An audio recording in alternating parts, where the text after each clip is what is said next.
Indonesia. Kata yang sederhana, tapi membayangkan banyak hal.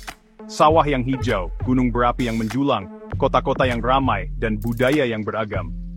Tapi pernahkah terpikir, kenapa Indonesia?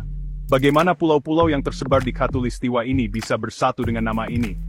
Kisah nama Indonesia terjalin erat dengan sejarahnya. Ini kisah tentang tanah kuno, penjajahan, dan perjuangan identitas nasional. Ini perjalanan menembus waktu, mengungkap bagaimana sebuah nama, yang dulunya hanya istilah geografis, menjadi jiwa sebuah bangsa. Dalam penjelajahan ini, kita akan mendalami asal-usul nama Indonesia. Kita akan mengungkap etimologinya, menelusuri penggunaannya sepanjang sejarah, dan mengenal tokoh-tokoh yang membentuk takdirnya. Pada akhirnya, kita akan memahami bagaimana nama ini, yang lahir dari perpaduan budaya dan kekuatan sejarah, mewakili kekayaan bangsa yang kini kita kenal sebagai Indonesia. Jauh sebelum Indonesia ada di peta, pulau-pulau ini dikenal dengan nama yang berbeda-beda.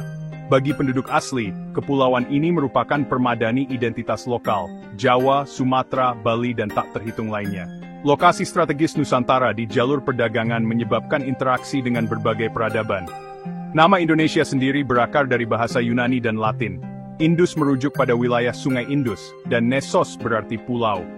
Itu adalah istilah geografis, mencerminkan lokasi kepulauan di sebelah tenggara anak benua India. Pengaruh Eropa pada abad ke-15 dan ke-19 memperkuat penggunaan India untuk merujuk pada wilayah luas yang mencakup Asia Tenggara. Peta dan teks Eropa awal sering menggunakan istilah seperti Hindia Timur atau Kepulauan India untuk menggambarkan wilayah yang sekarang kita kenal sebagai Indonesia.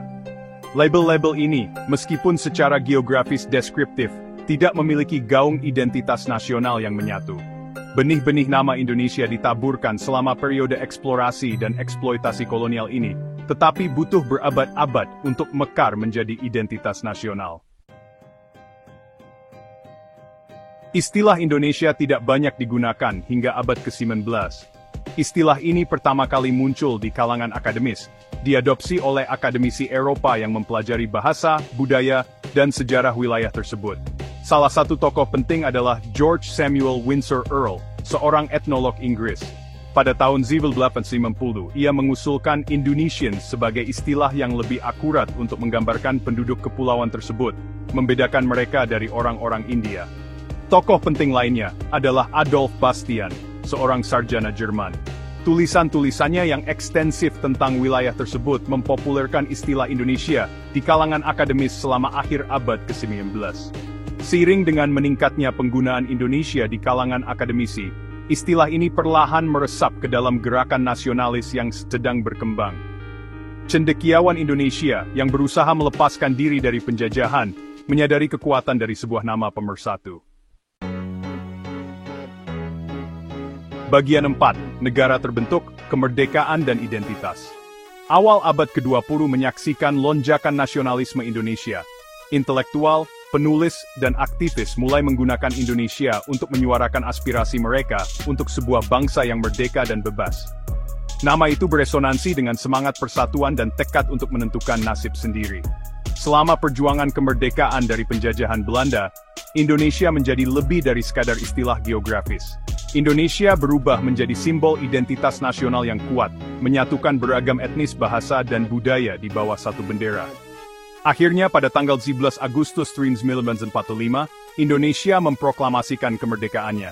Nama yang dulunya hanya dibisikkan di kalangan akademis dan diperjuangkan oleh para nasionalis, kini terpatri dalam jiwa bangsa. Ini menandai puncak dari sejarah berabad-abad dan awal era baru bagi rakyat Indonesia. Bagian 5, Indonesia modern, mosaik warisan. Saat ini, Indonesia berdiri sebagai bukti sejarah negara yang kaya dan kompleks. Indonesia mewakili perpaduan budaya asli, pengaruh kolonial, dan semangat abadi rakyatnya. Nama ini mencakup keragaman geografis bangsa, dari puncak gunung berapi Jawa hingga hutan hujan Kalimantan dan terumbu karang Papua. Ini mencerminkan permadani yang semarak dari lebih dari 300 kelompok etnis, masing-masing dengan tradisi, bahasa, dan kepercayaan unik mereka sendiri. Perjalanan Indonesia dari kumpulan pulau menjadi negara kesatuan tercermin dalam evolusi namanya. Dari tanah kuno hingga mata asing, dari bisikan akademis hingga seruan nasional, Indonesia mewujudkan semangat persatuan dalam keberagaman. Saat Indonesia mengarungi abad ke-21, namanya berfungsi sebagai pengingat akan warisan budayanya yang kaya dan mercusuar harapan untuk masa depan, di mana rakyatnya yang beragam terus berkembang bersama.